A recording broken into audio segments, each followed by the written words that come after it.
Recorda que les coses no són sempre el que sembla. Qui és The Missing Leech? És un gran desconegut per moltíssima gent. Pràcticament no coneix ningú. Seria una barreja entre creativitat i... autenticitat. Que sense pretensions. Lúdic, divertit, rebel. I alternatiu. I sobretot divertit també, crec que té un punt de... sorprenent.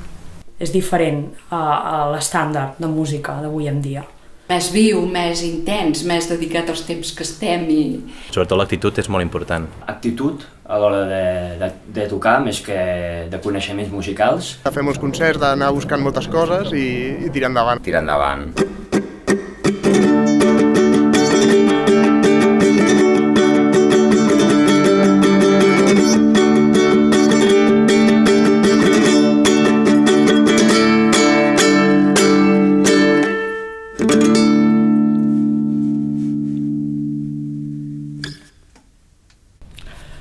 Al meu nen, de 6 anys, l'encanta.